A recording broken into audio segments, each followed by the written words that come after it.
Hello everyone. We are looking at phase 5, chapter determinant, exercise 1, and we are at question number 18. Let's look at the question. All right. So basically a determinant is given to us and we have to prove that the value of the determinant is 0. It clearly tells us that we have to apply the property of determinant.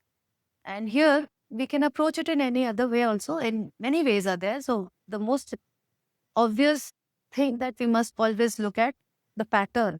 Pattern is, does any row, all the rows or column, does rows or column sum to same elements or same number or similar number, proportional number, whatever the case may be. So if we check here clearly, this the first row, all the columns, they are summing up to be 1 plus a plus b plus c, and I think similarly in other cases. So the first row and column transformation we are going to do here is to column 1, we are going to add column 1, column 2 and column 3. If we do this transformation, then this matrix becomes what? 1 plus, okay, let us not do it and on the first one, on the second one. So 1, 1, 1. To the second column, we are adding all the other.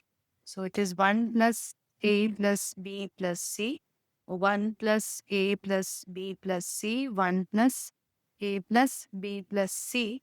And here we have b plus c plus a, and a plus b. All right. Now here, if we look at the second column, we can factor out whatever is common there. So we can factor 1 plus a plus b plus c. Then this determinant then becomes 1, 1, 1, 1, 1, 1. And b plus c plus a, and a plus.